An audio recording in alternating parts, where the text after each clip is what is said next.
Yeah, for more on all this, we cross over to Hani Saif, who's in our newsroom. Hani. Thank you, Mark. Ladies and gentlemen, for further analysis, we're joined from Cairo by the managing editor of Al-Ahram Weekly, Mr. Khalid Dawood. Mr. Dawood, welcome to Q News. What does Israel's stated plan to keep control of Gaza mean for the ceasefire's terms, the timeline and the role of mediators? Well, thanks, Hani, for giving me.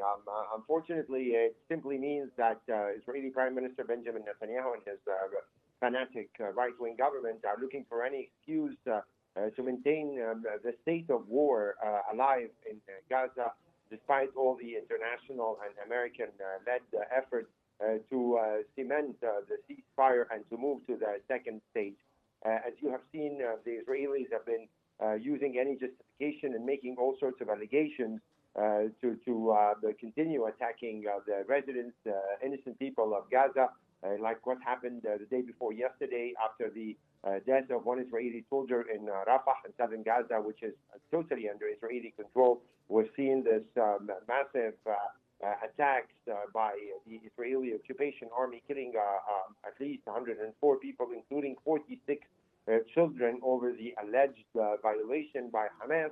And at the same time, we've seen basically a green light from the American side, starting with U.S. President Donald Trump, who said that Israel has the right to respond to attacks, without mentioning, of course, that there was no proportional response, because, I mean, if one Israeli soldier was killed in very mysterious circumstances, definitely it's not justified at all to kill 104 people, including 46 children. And then we also have a total of 200 people, more than 200 people killed in Gaza since the ceasefire came into effect more than 3 weeks ago.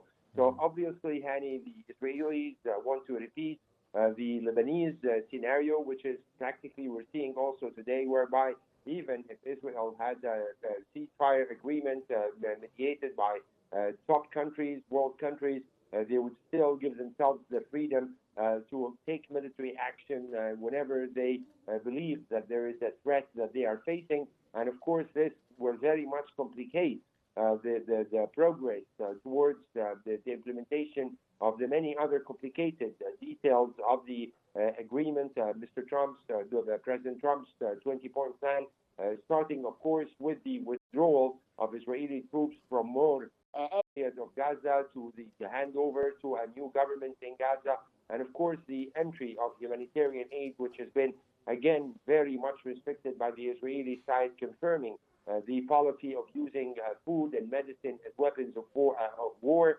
and to pressure Hamas to give in to Israeli demands. Yes. Well, if demolitions and displacement persist, what leverage can Egypt, Qatar, Turkey, Europe, and the United States use this week to secure restraint and access? What penalties are credible for the breaches? Well, I think, one of the main guarantees for this, ceasefire to hold, if it will hold, actually, is this new emerging relationship between a number of Arab countries and the U.S. President Donald Trump, who promised that he will treat all parties fairly when it comes to seeking a long-term ceasefire in Gaza.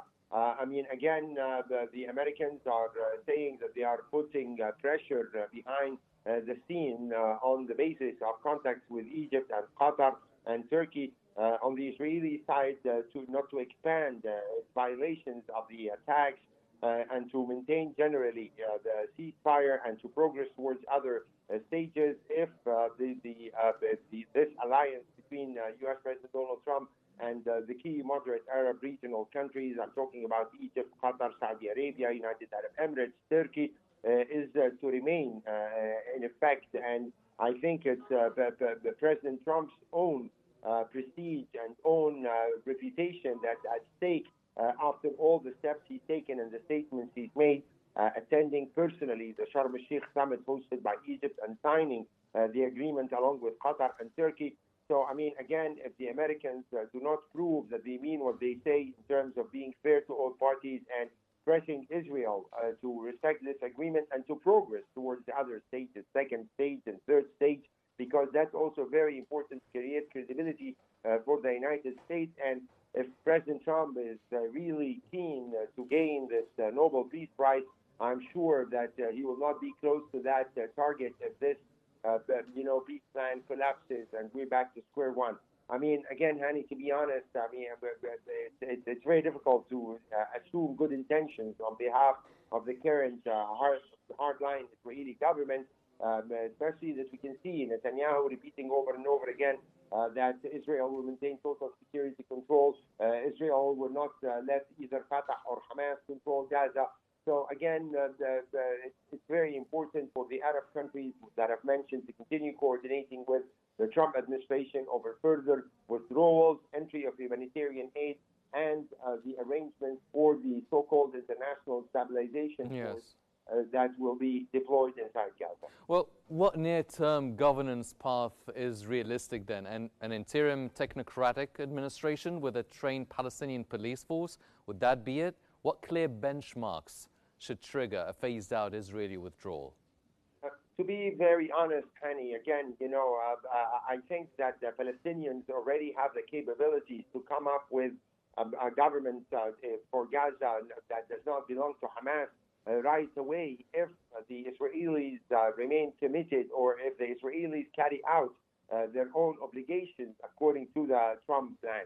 If Israel does not pull out from Gaza, if Israel does not allow the opening of the Rafah crossing, allow the entry of very much needed construction equipment to remove the rubble under which the tens of thousands of Palestinians are believed to be buried, all these steps have to be assured before we can proceed to this question of who will govern Gaza. The issue, Hani, I mean, the Israelis all the time are making it about, disarming Hamas, demilitarizing Hamas. But the truth of the matter is the Israelis do not want to end their occupation of Gaza or of the West Bank. And they do not want to allow the creation of a Palestinian state. And these are stated policies by the Israeli Prime Minister Netanyahu. And that's why we need the U.S. pressure, the international pressure. I mean, we've seen a change in world public opinion after the 2 year of genocide war the Israelis led against Gaza. And that kind of pressure needs to continue until Israel respects the Palestinian people's right to self-determination and to have their own state. Yes.